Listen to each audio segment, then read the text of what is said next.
I'm a big fan of horror games. Like most people, I think it's fun to get chased by a spooky ghost or a big monster and be able to be genuinely scared and feel a rush of adrenaline, all from the comfort of my own home without any real danger. But more than anything, I like to analyze different types of horror games and try to figure out what makes them scary. Whether the horror comes from the atmosphere, the unsettling imagery, the shattering of expectations, the good sound design, or just plain old jump scares, there are many great horror games that all bring something new to the table. But no matter how many horror games I play and enjoy, I can never seem to find the perfect one. And I think I've realized why. There's an impossible paradox that exists between the horror genre and the gaming medium, and it always stops them from aligning perfectly together, although many games have come very close. But to figure out what this paradox actually is, first we have to look at what makes a game scary in the first place. If you like this video, make sure to drop a like and maybe even a subscribe if you want to. Anyways, let's get into it.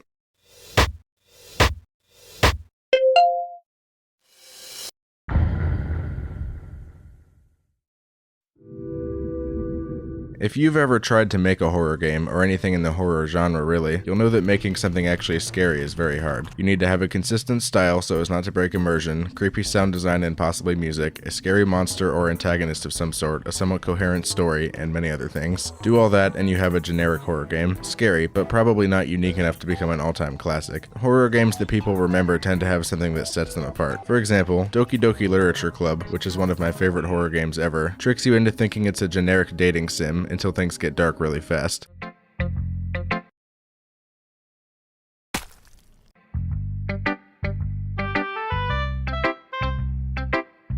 It also throws all these bizarre visuals and weird dialogue at you, and it's very unsettling but also really interesting. Who's Lila makes you manipulate your own face using the mouse to get through social encounters, and the story is very strange and creepy as you slowly realize that it's not as simple as you're a socially awkward guy just trying to get through life.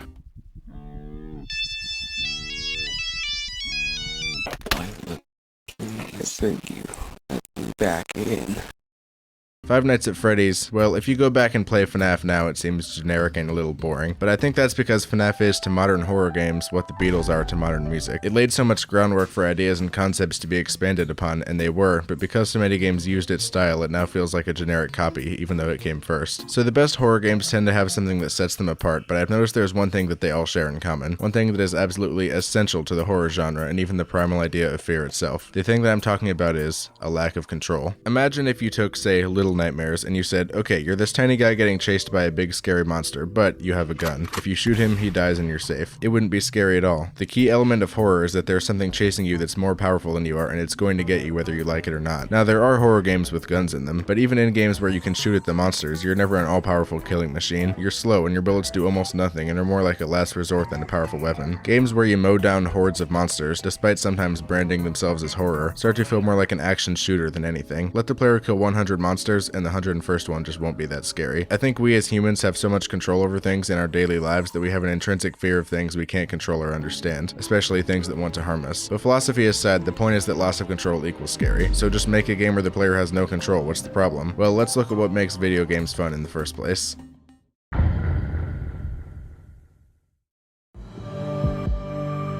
So, what makes people want to play video games? Why not watch a movie or read a book instead? Well, the obvious answer is that in video games you can choose what you do. This allows for branching stories, action-packed gameplay, thought-provoking puzzles, and much more. There's a reason why gaming is so popular now, after all. Now, video games use the element of player choice in many different ways, but it's that core concept that makes gaming stand out among other art forms. Often the most fun that can be had with a video game is by slowly mastering its different mechanics and controls, and improving your skill and knowledge over time so that you eventually become a master of the game. Different games can be harder or easier, but every game shares the element of player choice, and that's what makes games fun. Taking away player choice is usually one of the most prominent mistakes in amateur game design. You've probably heard this saying, or something similar to it: in a well-designed game, every death should feel like the player's fault. Great games like Celeste and Super Mario Bros. Make sure that everything is visible and fair to the player, so that if you die, you only have yourself to blame. Dying still feels bad, but you can identify something you did wrong and say, okay, I'm not going to do that next time. Not every game is perfect at this. Roguelikes and multiplayer games in particular can often feel unfair, as you might have just gotten put up against a hard level or a skilled player completely by chance. But these games are still possible to learn and master, and top players are often able to succeed even in the worst circumstances. Getting unlucky in games like that can feel bad for the player, but well-designed games always give you at least a slight chance to succeed if you're good enough. So in this video, we've come to two conclusions so far. Horror games must take control away from the player to be scary, and games that take control away from the player are not fun to play. Starting to see a problem?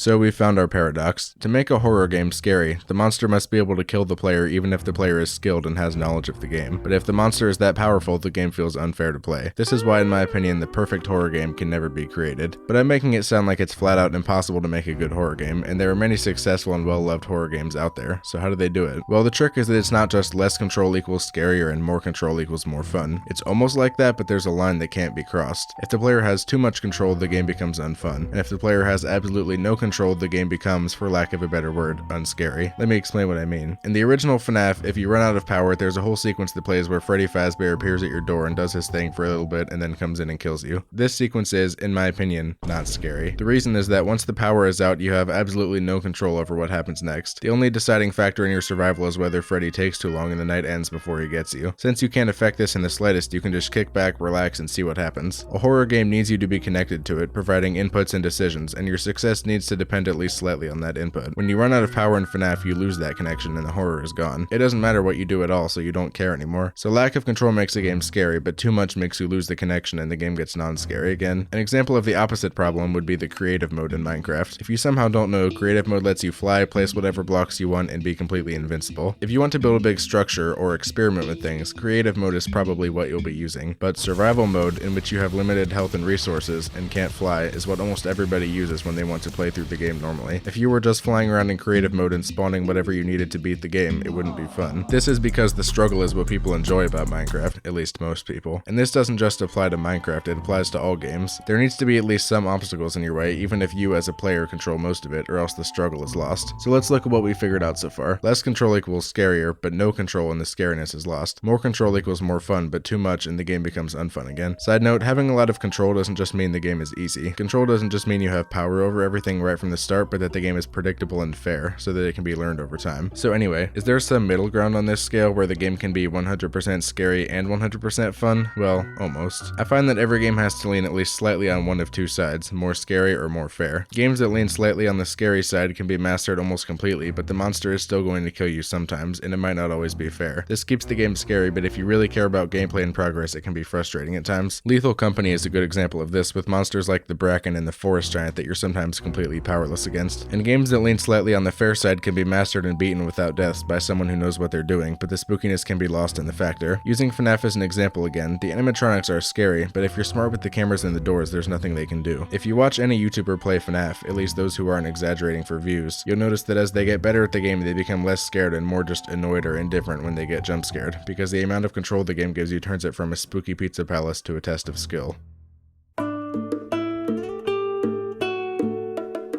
So that's why I don't think that the perfect horror game can ever be made. But many games have come very close, and I hope that we never stop trying, because there really are a lot of horror games that I love, despite seeming very critical in this video. I would love to hear you guys' opinions in the comments if you have anything to add to the discussion, and please remember to leave a like and subscribe if you like this video and want to see more. Alright, peace.